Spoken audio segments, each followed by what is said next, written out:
right, episode 163. Look, today we're talking about that real estate market shift again and how to celebrate those wins so you can get more business. We're going to get started right now. Right now.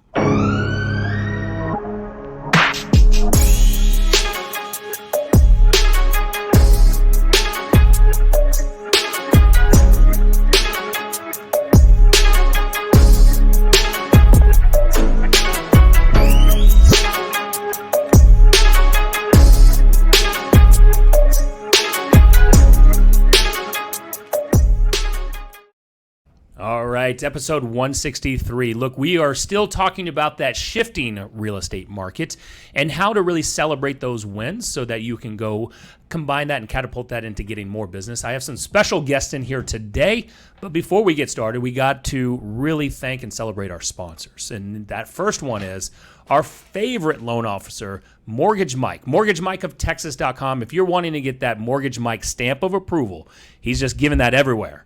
Right? So he's giving that Mortgage Mike stamp of approval here in Texas and in Oklahoma. Just go visit his website, Mortgage Mike of Texas. He did tell me that his website has been revamped. So Jesse, I think Brian told me one time, he's like, oh, it just goes to a pre-approval page. Yeah. That's not true. I got in trouble for that. So go visit Mortgage Mike of Texas. Supposedly he's got maybe he's doing a lot of reels these days. That he is. Yes. He's doing a lot of reels. He'll be like, hey, did you watch my reel? I was like, no, bro. No, I'm good. But if you are interested in it, he's probably on his page, mortgagemikeoftexas.com. Then go over and connect with the Ron. Chatting with the Ron today with Armadillo Home Warranty. It's the one-page contract home warranty company. That means that they don't have a lot of pre-existing conditions that they're not going to cover. That means that if there is an issue, when you set your client up with it and they need to make a warranty claim, they're not sending out some crap contractor. In fact, your client can choose the contractor they want to have come out and then go to Armadillo and ask for a reimbursement. And a lot of times they'll pay the same day. That's huge. Huge. And then last but not least is our favorite property management company, Homeward DFW. Just go to homewarddfw.com and connect with Dana Wynn.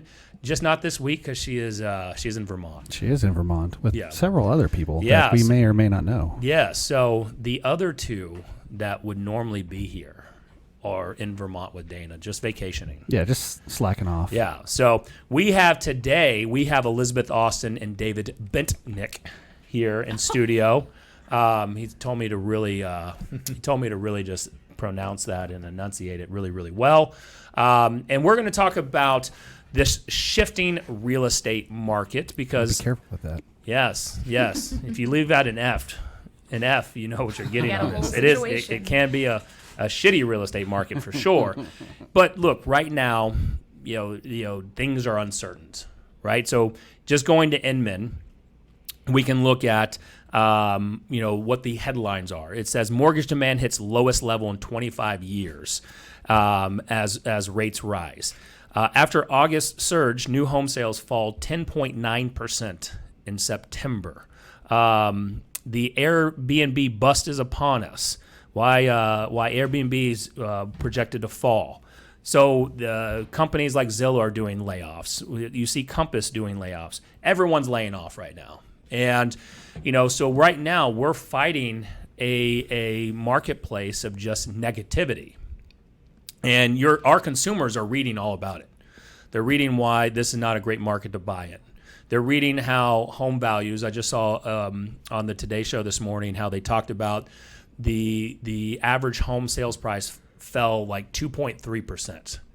So your consumer is reading that and saying, well, I don't want to lose money when I go buy a house.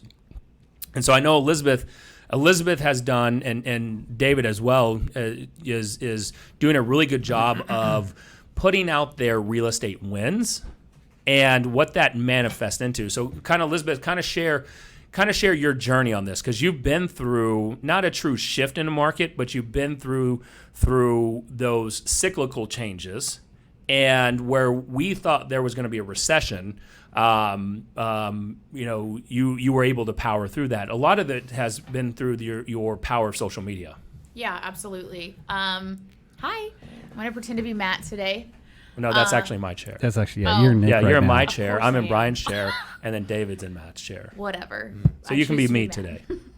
Aren't I always? Yeah, I have been through slower times in the market, I guess, let's call it, where, when I first got in, it was 2015, 2016, 2017. At that point, that was the hottest real estate market we ever saw. So when we started to even normalize from there in 2018, 2019, it still felt like stark contrast then. And we had to get really creative with what we were doing for our clients. But I think before I even go that route, it was how did we still sit here and take listings and work with buyers when people were starting to see the market have a little bit of a slowdown at that point.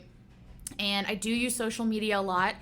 I like to actually sit here and talk about what we're actually experiencing in the market versus what everyone's seeing on and like in the media, because there's so much fear mongering, and you see consumers when you talk to them just regurgitate this to you like all the time, but they don't actually know what it means or what it looks like. And so I have used social media to share like my success stories with my current clients, but as well as to actually like try to even put out and like bust myths that are out there of what people think it's like to buy with a higher interest rate or what's going to happen with the market.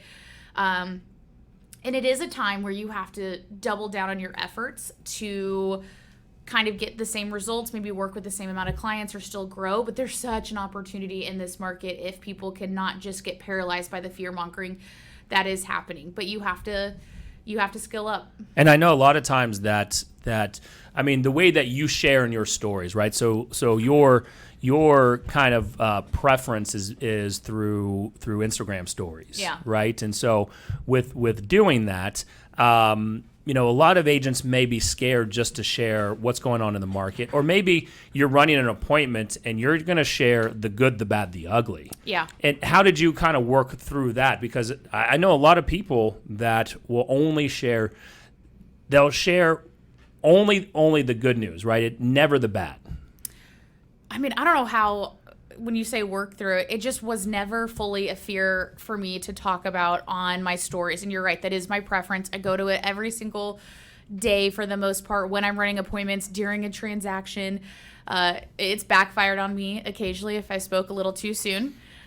We've seen that happen a few times where clients haven't been super happy about that. But it's always been a part of my job since I've been on the team to be someone who was educating the agents, training them up, or bringing them into our organization. So I kind of think speaking to that level where I'm helping people get all aspects of a transaction, of an appointment, that part came naturally because it was already a part of my job.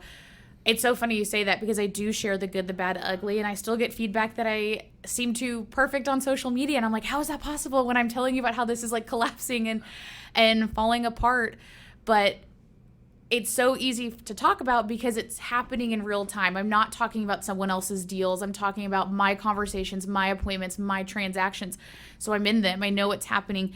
And honestly, the reason I go to stories is I probably just get really fired up most of the time. So then I go there and it's almost a release for me. It's a little bit of therapy, but then that's where I'm able to share the full story and the full scope.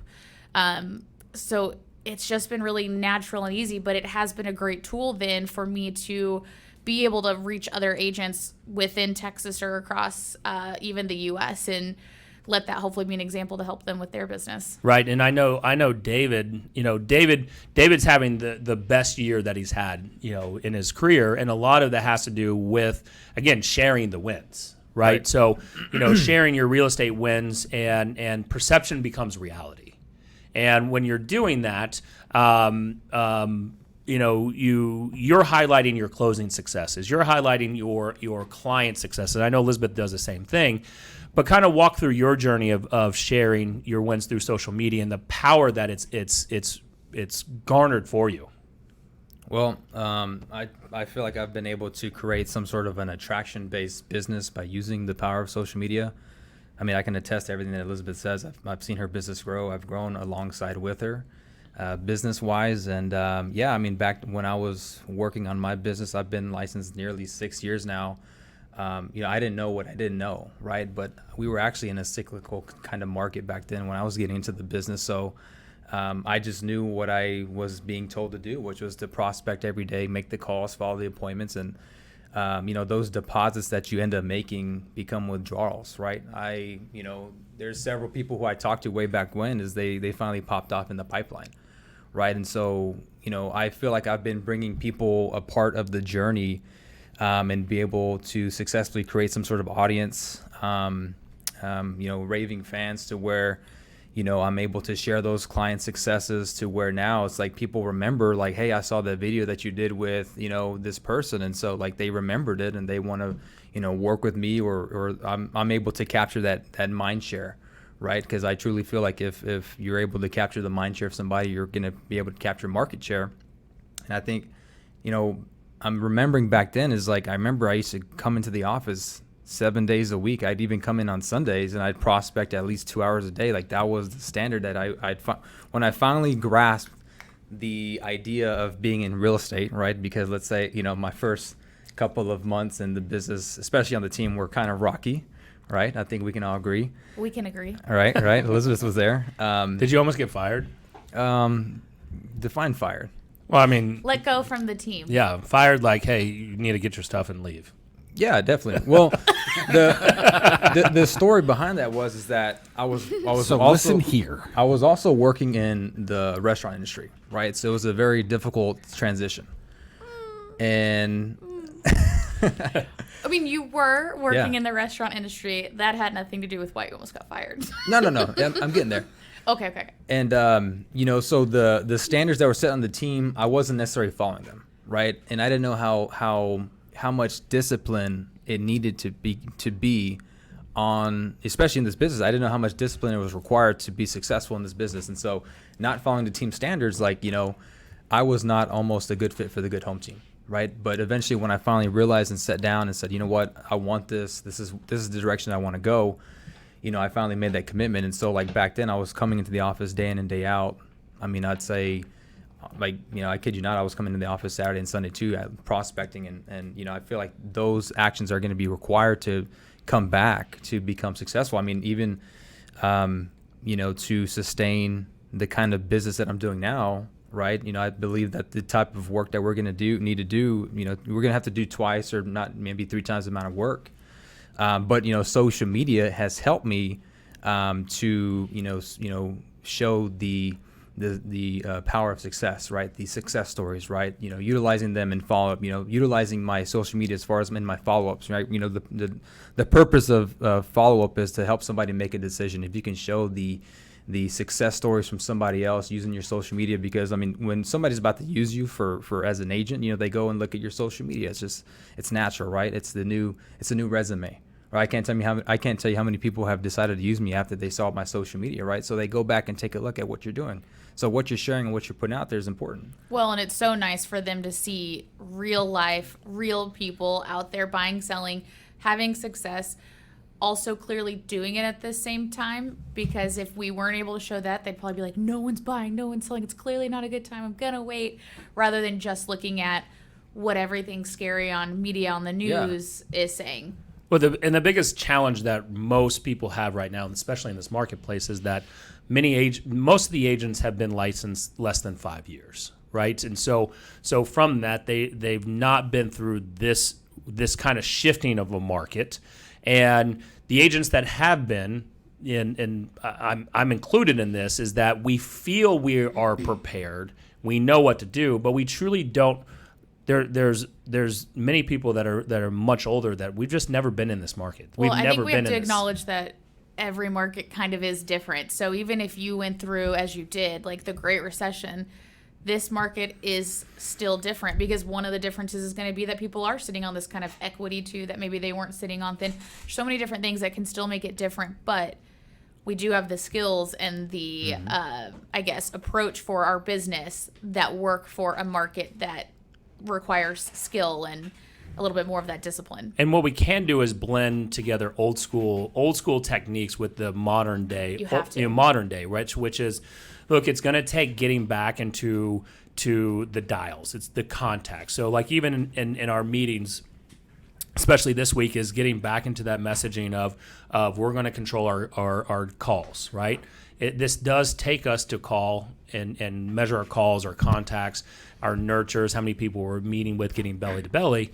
But the good news is that this is something that I know that we've always talked about. I've talked about it on the show with Matt and Brian and the rest of the podcast episodes, is that we are our own media channel, right? And then we choose the distribution methods that we want to master. And a lot of that has to do with what resonates with you. So that could be, Elizabeth, your style is completely different from David's style. And in terms of, you use a lot of Instagram stories, right? You're great at setting up and sharing your message in Instagram stories, and when you don't share often, people notice, right? And then when you have closings, you actually just don't post, hey, just sold, look how great I am. No, that was something I got from you when I first started, which was, for these posts to be valuable to both the agent and the consumer, you actually need to tell the story of the transaction. And so sometimes those posts and those captions are very, very long. But that's been impactful because it gives either the agent or the consumer who's watching you the insight into your strategy, what's actually happening in the market. Yeah, so the evidence of success. Totally. That's the word I was looking for. Yeah. So we called our evidence of success campaigns. And so like, I know David, something that David's kind of worked his way through is going from his closing photos to then something that we mastermind on, and he's done this really, really well, is the live at the closing, going Facebook Live and interviewing his clients. I was going to bring that up. Yeah. I was going to compliment him on that, because that's one of those things that's tough to do, to put yourself out there. Well, not only that, but it's also framing your consultations and just saying to your clients, look, this is what we're going to do. Right. If you want to work with me, this is what I would appreciate, is that we're going to do a video, and you're going to tell how, after this great, process, you're going to go off and tell people how great I am. Right. Because here's the thing. We can tell people how great we are, but if we have somebody else telling us how great we are, it gives us that credibility, and that positions us in that level of authority. I'm gonna put my Hinge date on the spot on his closing this week and be like, we're going live. But now you have to elaborate. So now you have to break that down. I'm the queen of lead sources is pretty much the sum of that. And I went on a date with this guy I met from Hinge in January of 2021, and we've stayed friends ever since. And he reached back out 2 months ago to get started with purchasing a house, and so the team's never been more proud that I converted from a dating site. So should I hop on Hinge? Yeah. I actually just had someone reach out to me this week inquiring. They're like, oh, you're a real estate agent? I have this property in Fort Worth, etc. But because I'm good at asking questions, I finally was like, are you just wanting to pick my brain, or are you looking to hire a realtor? And he said, pick your brain, and I haven't responded. So are you actually on Hinge to find dates or to find real estate clients? Aren't both a win? Very true. I have a genuine heart, but this is how it worked out. That could be a strategy you can, share. Listen, it's how to convert. It's a lead source I've from added. Dates. Yeah. I'm not on Hinge, so I don't know any of that. Heather won't let me on there.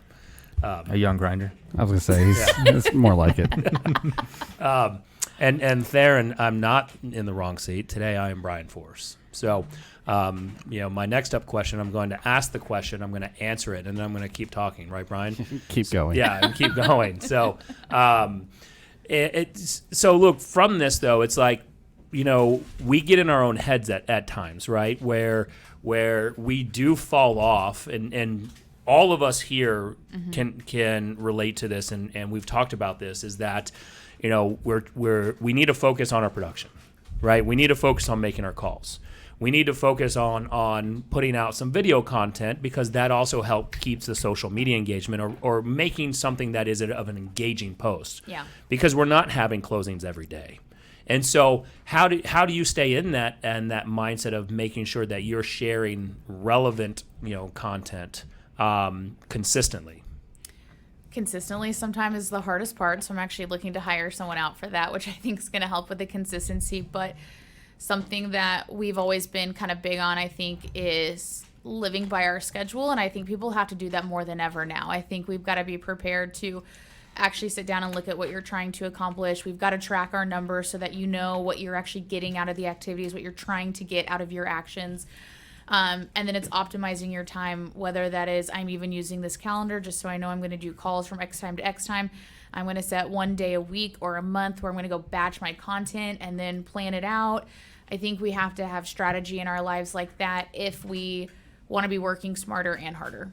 So, David, I want to ask you that same question because this is something that we've talked about a lot too. Is really getting really like Elizabeth said, batching it together, but making sure that you stay consistent because you are consistent in the reels.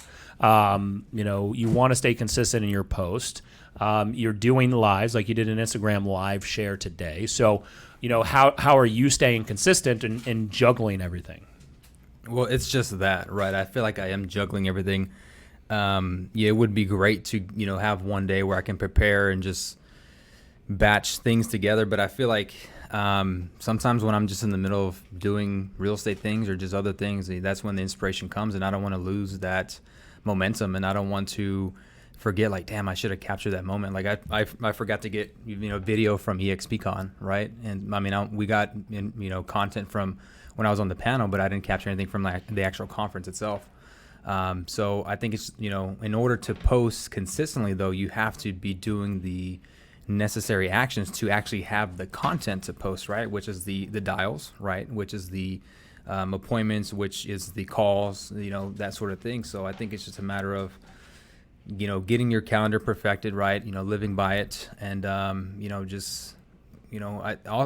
obviously working on your mindset too, right? Because not listening to the fear mongering. I believe that your actions will determine your economy, and so like any agents who's taking massive action, like it's going to win is going to win in this market. I agree. One of my mentors, said this profound thing. He said, prospecting solves everything. Whoever said that was a pretty. He's a genius. He's a genius. Yeah. Oh Lord. Yeah. I agree with everything you just said. By the way, one thing that I think is, in addition to that, all of those actions help give you that content, which give you your transactions. But I think you have to keep enough.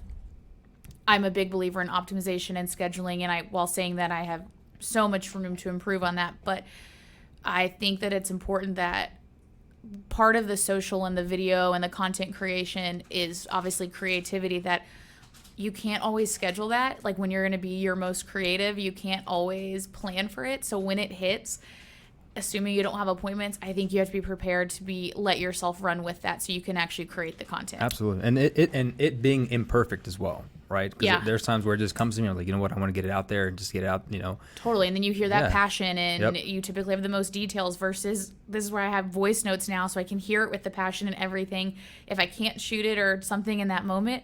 Because otherwise, even if I just write it down, we've done this before where I'm like, what were we going to go create this content about? Well, and Kyle Draper says this, friend of the show. Kyle says, just shoot it and don't reshoot. Just put it out there because typically in your first take that passion does come through, but then you try to improve it. Like, oh, I don't like the way that it looked here. I don't like the way that I sounded here. I said too many times. Oh, y'all, I've realized my mouth's like crooked apparently, so I just don't look. Hey, you have a crooked mouth? Sometimes when I talk, I swear it. All right. Who pointed that out? Yeah. I noticed it on camera. Well, see, that you noticed it. Nobody else. Yeah, would until now. Nobody do. else. Yeah. Now everyone's going to notice that. I'm going to hide please, behind the mic. let's comment on that. But so you're 100% right. Is when that creativity comes in, then you need to go and take advantage of it.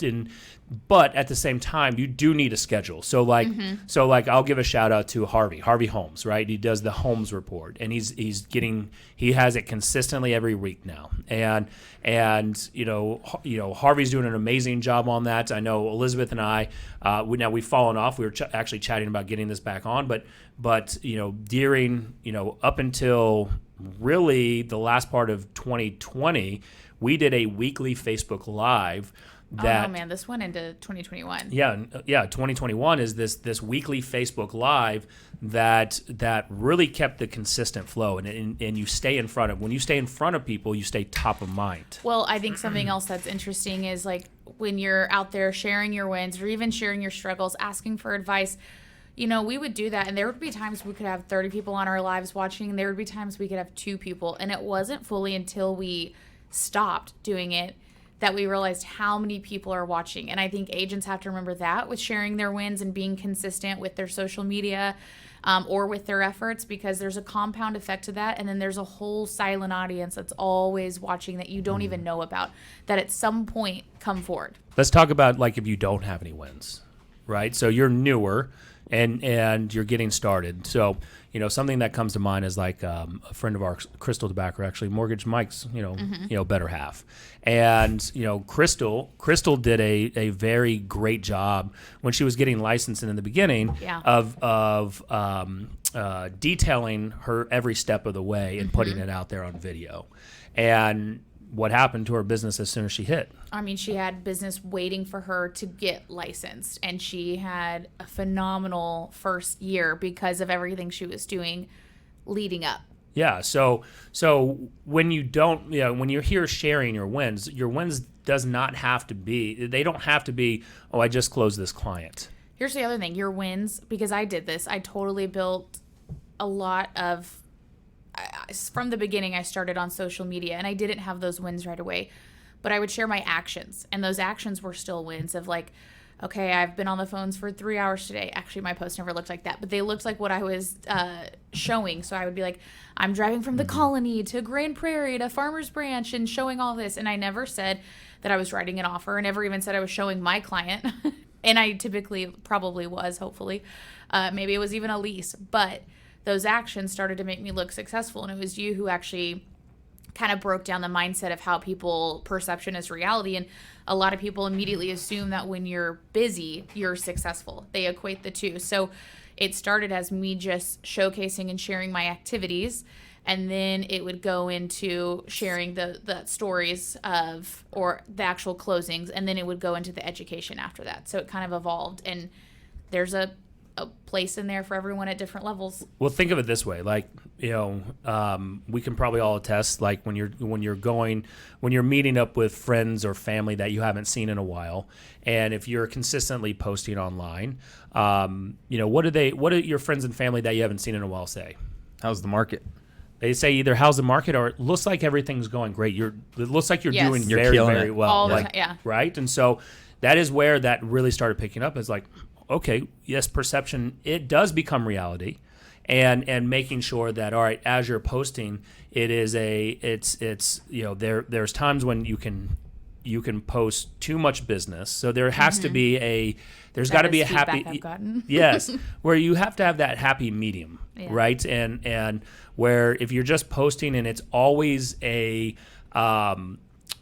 just a give me business post type, right? Where it's always, in Gary Vaynerchuk's talk, where it's always the right hook and never just the jab, then you're going to get less engagement. People are going to probably mute you, and it's not as effective. It's got to be entertaining as well. I think that's something we've evolved with, that we didn't always kill, like it was informative. But we've seen other people in our network or in the industry, or like Chauncey's such a good example where it's like her personality comes out so well. And if you can make it entertaining, but it's also good information, like that's huge when it comes to real estate. Cause I think a lot of people kind of always have their eye on it in some capacity because the market impacts most people. Well, Kelderman's that way, right? So he's so entertaining. Yeah. Yes. Kelderman's personality comes through. What you see online with Kelderman is what you see in person. Totally. Right? And so that's something like, I know that I've struggled with personally when I post, where I wanted to be like, I don't want to show just the real me. But or they're like, all you do is post business. I'm like, that's kind of all I am. I mean, I'm a family. I do have an amazing family, but I talk business 95% of the time. And I know, David, that's something you've struggled with, and now you're starting to find your voice. So, how did you work through that part? I believe that you're, being vulnerable, should become your superpower, right? Because you don't want people to see 80% of commercials and then 20% of show, right, on your social media. And I think when people start to know the real you, they start to be able to connect and relate to you a little bit more, so that they can reach out to you more, have conversations. Because, there's some people who I went to high school with, and they're like, man, I feel like I'm intimidated by you now, right? I don't want that to happen, right? I want anybody to be able to come and reach out to me as far as like questions, content, real estate wise, or just, becoming a friend, building that relationship. So what parts of your life do you show then outside of real estate? Because that sometimes intimidation thing, I've asked people feedback on mine, and that's like a comment I got, which I'm like, what, me? Who? Like, I feel like I'm so approachable. What's the feedback that you get? The feedback is that you seem too perfect. You talk too high level. I'm not willing to change that one. You're just not my people, honestly. And then that you're unapproachable. Yeah. And you have that same feedback. Yeah, I have. Yeah. I'm trying to bring. I mean, I'm like, how does this not just be a real estate and dog channel? Right. So I've like talked once or twice about dates, but what do you show on yours to be relatable so that people can get to know you, so that they want to do business? Because you're right, you are the brand. I'm still figuring out like my Instagram stuff, right? So what I've been able to do is really take off with reels, but I'm kind of transitioning to like, how can I brand myself a little bit better, right? And so I'm trying to use stories to capture more parts of me versus the real estate wise, so that people can not only see the real estate stuff. So I think just posting just random stuff that you're doing throughout the day that's not real estate related, or it could just be anything where somebody what I'm also doing is I'm trying to be more intentional with my social media, right? So like DM, what I've heard is that DMs are built for relationships, right? You can build relationships using your DMs. So you're saying you slide in DMs? For to become a better relationship type of person, right? I want to build better relationships with the people who I haven't touched base in a while. Like, hey man, how's it going? I want to learn more about you. Anything I can do for you or help, And I don't even ask for business, right? It just naturally comes when you put those, when you give out the value, it comes back to you. So I think just putting yourself out there in a different light instead of trying to be perfect, I think that's probably gonna. But is it uncomfortable? The question is more so like, when we're out and around people in person, we don't put the same front on that we do when we share online. So to me, it's not like a front. Like, I am who I am. I almost. But was it always like that? Is the question? Yes, that has always been true. But where I've struggled is like, it's so easy for me to talk about real estate because it's also such an interest. It is a large part of my life. I've done much better over the past few years of not just being all consumed by real estate and by actually prioritizing having a life too. And I think that a reason I've been not always super great at showing it is, A, sometimes I like to be present, which is great, but B, I'll get in my own head, and I think this is so relatable as to, well, who wants to see this anyway, or who, like, no one's going to care about this, so then I won't post it, and then it just becomes all real estate, or once again, me and the Pomeranian. And I swear I'm doing way more than just me and the dog. Well, people love real estate and dogs, though. I mean, they do, but they love real estate, dogs, and as Nick Krim said, I think it was 4 or 5 episodes ago when he was in town and sharing with us, he said that people love booties and babies. It's hard to compete against booties and babies, right? And okay. and what he meant, one of those. Well, yeah, I mean, yeah, and what he meant by that is it's hard to compete against that when you're scrolling through. It's like, you've got those fitness models on there just showing next to nothing. I don't know what you're talking about. Yeah, my algorithm, it's all messed up. I don't even who clicked on this. Or you show a cute baby and it gets the engagement. Yeah. And right. so unless you have one or both, and you're probably not wanting to build your business that way, it's all right just highlighting and showing off your life the way it is. I know David has Midas, and he wants people to come meet Midas. And Midas is my golden doodle, by the way. That's right. Yeah, I know. I didn't know that you've got a dog. Well, that's the thing. I think I need to put him out there a little bit more. Yeah, you definitely do. Especially Legit, like people love EXPCon doodles. knew about Wolf. Like, they should know about Midas. Yeah. They would be like, "Where's your dog?" You remember meeting Midas, Nick? I do. Nice. I've met special Midas moment. several times, and from that, it's like, but it's also sharing and getting that engagement and finding which engagement works best. So I don't know what you mean by to Elizabeth. She's got either one of those. I'm assuming that's Theron putting that out there. I'm guessing the comment before that. Yeah, I know David's always sliding into Theron's DMs. Is that the Ron's DM? It's Oh, the yeah. Ron. The Ron. The Ron. Yeah, for sure. Not the Ron. The Ron. The Ron. And so from that angle, it's find where your voice is and just go with it, because your following, your people will you're going to attract your people, and then you're going to repel the ones that are against you. And you're not trying to get those. That's okay. I also believe that content is content. And so like whatever's going to resonate with somebody at that right time is going to resonate with someone. Like I said, when the inspiration is there, I want to put it out there. And if whoever it hits, it sticks with. Well, I also think going back to like we talk about tracking for our numbers with our dials and our appointments and everything like that. But social media allows you to track. So we should all test. If you aren't clear of what your audience responds to, we should all sit out there and put out all the content and test and see which one is actually getting the most engagement, getting the most views. And then you can be even more intentional with, on this platform, this does well. On this platform, this does well. I know it's something that none of us are doing, but we should. No, not at a high level. I will say that the times that I've gone, just Facebook Live and just share more vulnerable, just being more vulnerable, right? So like you have a Walk for Austin shirt on. And so I know that over the past year, when I've gone live and just shared my feelings, or like I went on April 18th was my brother's birthday. I went and went, Facebook Live and kind of shared that. And that vulnerability does really well because look, it shows the realness, right? To where there is perception when you're posting, like you said, the perception is that you can become unapproachable, or you're too successful, or that all you do is talk business.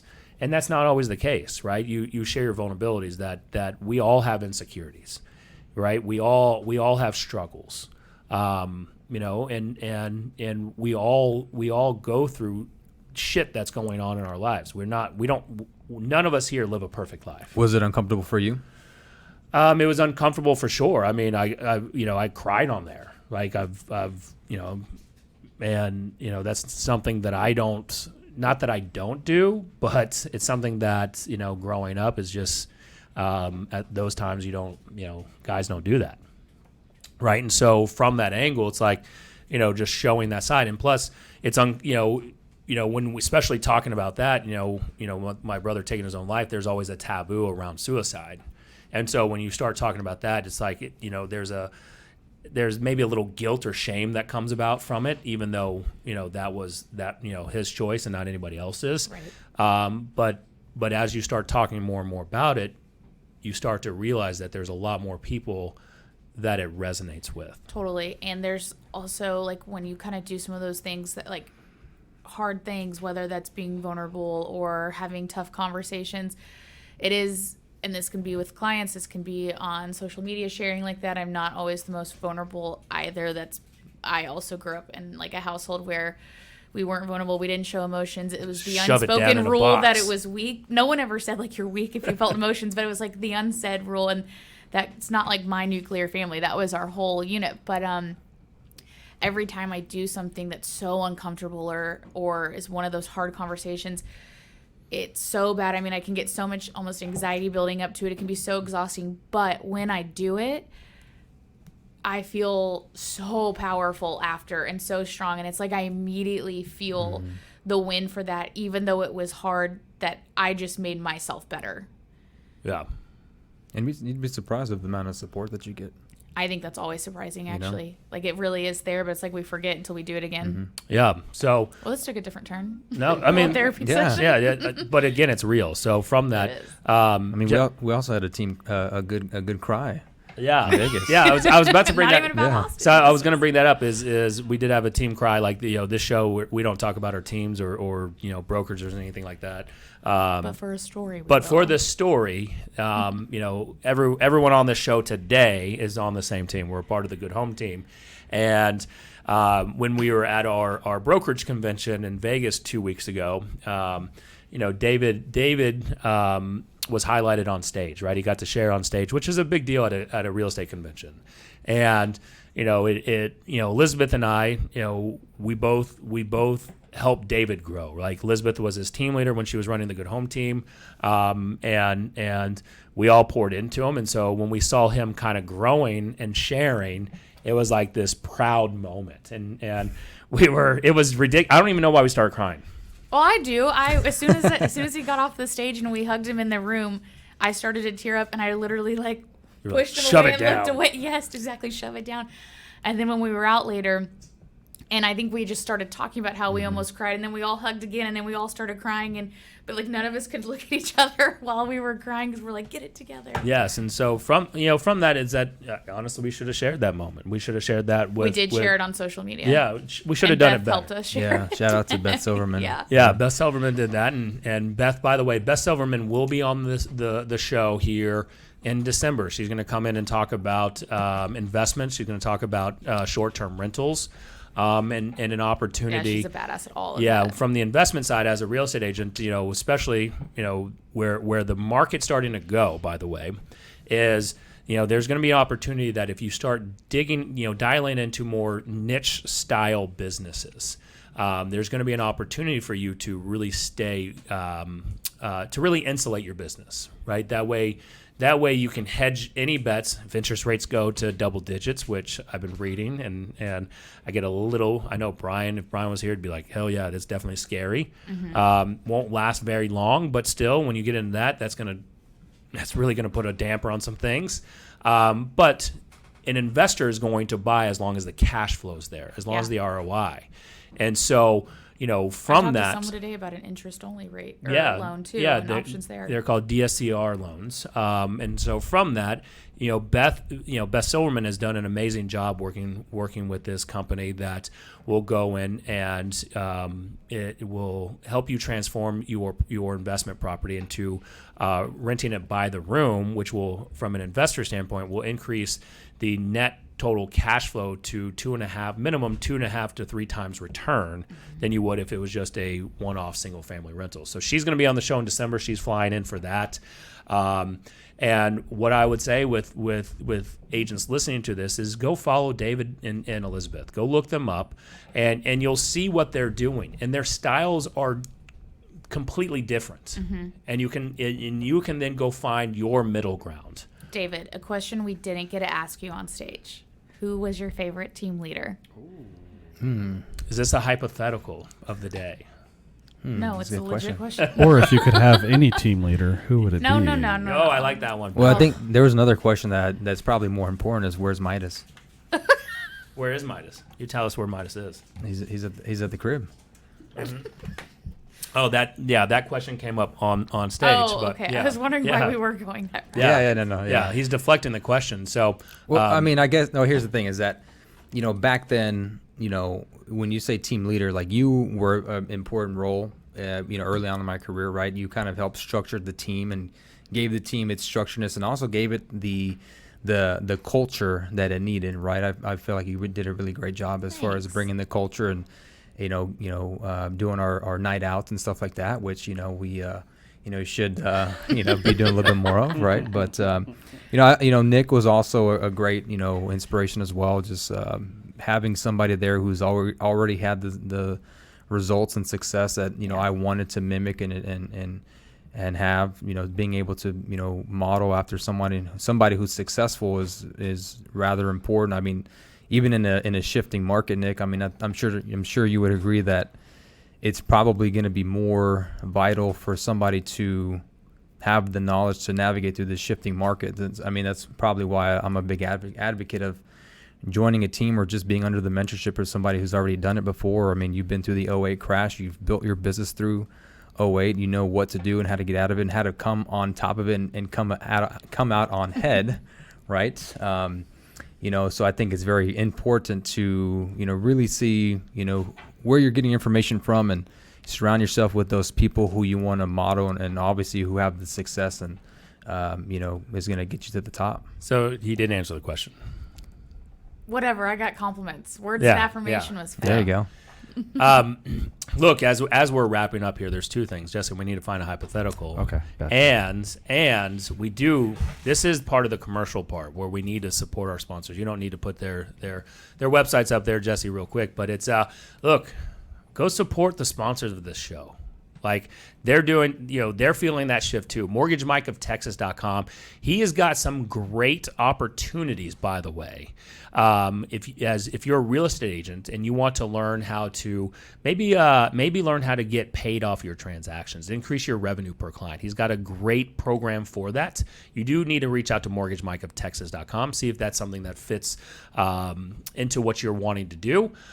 He's licensed in Texas and Oklahoma, and if you got a lot of business elsewhere, then he'll go get licensed there too. I promise you. Just tell him. He'll go do it. He'll listen to you. Then go support the Ron Smith Armadillo Home Warranty. I was talking to Theron this morning, and the last 2 years where there's low inventory, people paying cash, going way over, not being able to negotiate with the homeowners and sellers. A lot of people just kind of skipped out on getting a home warranty unless the buyer picked it up afterwards. And so he's I said, you're probably seeing a lot more home warranty contracts come in. He said, absolutely. And I have a feeling that a lot of agents, we talked about this, a lot of agents don't understand actually what home warranties do and what actually home warranties cover. And I think that's a vital part. If you're asking and putting in any type of monetary value that the seller's going to contribute to buy a home warranty for your client, then you should know what they cover and what they do and know what they don't cover. Yeah, because a lot of people are making false promises out there to their clients too, and then Yes. you find that out later, and they're doing their job, they're upholding their end of the bargain, and you're going to lose the referral base and the client. Yeah. And how embarrassed would you be that you're like, oh, don't worry, David. They'll replace your AC. Yeah, they'll cover your AC. It's all good, bro. It's all good. They'll just make a warranty claim. And then you'd move in the first day, and it always happens. When you say this is inevitable, is that your client moves in, first day something goes wrong with it, right? By the way, that happened to me. I bought a house. First day, it was hot. It was in July, and the downstairs AC went out. And luckily, I had a great home warranty company that covered it. They didn't want to, but we had a nice little chit chat, and so they did cover it, but it was hard. And so I know that Theron with Armadillo Home Warranty, armadillo.1/tour, TORE, you're going to want to get with him on this because he's got a one-page contract. They don't have any pre-existing conditions on that, and you're going to look good in front of your clients on it. So connect with Theron, armadillo.1/tour, and then if you're representing landlords, you're representing investor clients that are looking to buy and holds or looking to buy short-term rentals, right? Those Airbnbs, those VRBOs. Homeward DFW will manage it. Dana Wynn does an amazing job. Just go to homewarddfw.com and connect with Dana Wynn. She's building out, she's got a great new program for our VRBO and Airbnb clients for management on that, as well as for our long-term buy and hold strategies. So what do you think, Jesse? From a hypothetical here. I don't know. I'm struggling. I feel like we should do one that we've done before because we've got new guests. Okay. Hit us with it. This is that downtime. Yeah, I kind of like. Here's one I like. I like number 4. So if you could be, choose 5. You want 5? No, I thought you were. Keep going. No, I'm not doing that one. So number 4 would be if you could be cryogenically frozen. Would you be cryogenically frozen if given the opportunity? Nick and I already talk about this. Yeah, I guess is the purpose of that to try to live forever, or? You tell me. Because we do it at the end of our lives. I'm not going to be going tomorrow to get cryogenically frozen. Well, here's the thing: is right before. I don't know if I want to be super old and then you go get frozen and then you wake up in 100 years and now you're old again. Wouldn't you want to do it when you're still young?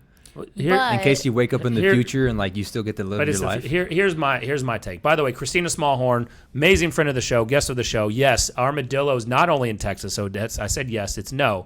Armadillo's in all 50 states. So get with Theron.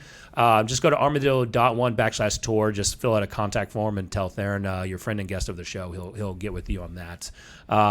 Here's my take on it, being cryogenically frozen. So the way that I look at it is that, upon your passing, however old that is, whether you're old or young, hopefully it's older, that you get frozen, and that technology and medical advancements, they'll unfreeze you, bring you back, And can they reverse age you?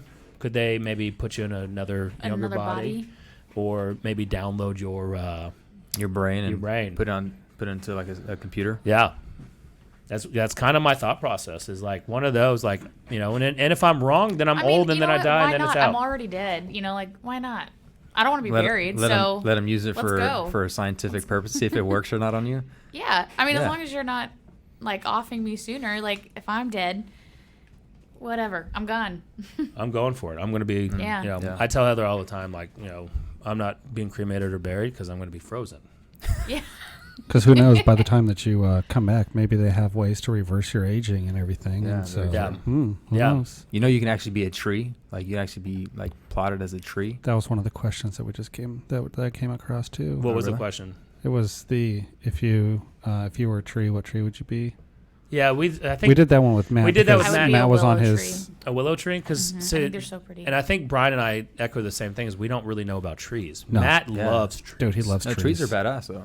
Yeah, well, yes, but I can agree. you name what all No, the trees I are? can't. Yeah, so they're great. They are badass. But I would be we a can't wooden A name redwood. one. Be a big old redwood Big or a redwood. willow tree. And you're around forever. I trust you. Yeah. I trust you. I'll be one, you be the other. All right, Yeah, cool. the redwood forest, the big ones. Yeah, Yeah. those are the monster trees. Those are so cool. Yeah, those are the king of trees, I believe. Yes. Probably. I'm in.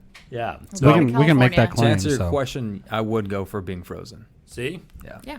We talk about this off air all the time. I think we're going to start a revenue share program, like a downline. Totally. Like Jesse, Sign up to get You'll frozen. live sign forever. up. Yeah, you sign up underneath me, and then you Done. get other people, and then That's the it. money flows up. Yep. What money?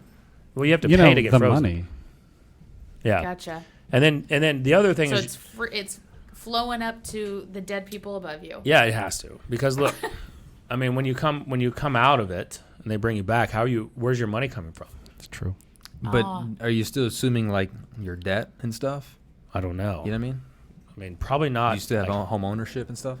I mean, Yeah, I mean, we've got to look at it. Maybe if we Yeah. put it in a trust, like that could be a great program to set up when you sell stuff to your clients, that you set up a trust for them, so that when they go get frozen. and then you sell a frozen membership. Yeah.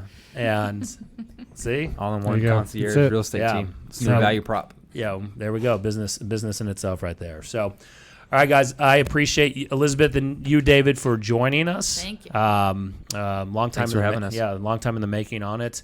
And next week, Matt and Brian will be back. They will be back. They should be. I don't know how they're gonna come back after the show. I mean, like, Do you think there will be a only real estate podcast spinoff with each character? Each character. like Simpsons Yes. character. Yeah. Like, do you Why think? not? Do you think like the Elizabeth Austin only real estate podcast worth listening to? David. Oh, Bentnick- for sure. And I bet we could kill your show. You mean David Bentick? Dick, real estate podcast? Bentick. Yeah. I mean, we should do it. I mean, Jesse will manage it, and If Sure. only we could ever get off the ground.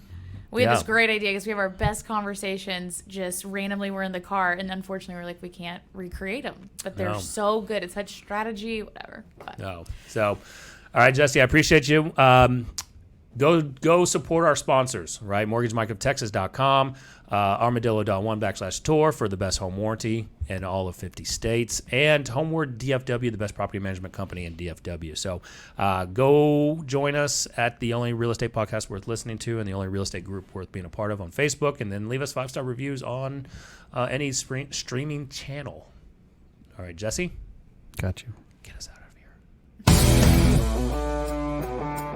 Hey, thank you for watching. We truly appreciate it, checking out another episode of the only real estate podcast worth listening to. If you're watching this on YouTube, please go ahead, hit that share button, hit that like button, and hit the subscribe button.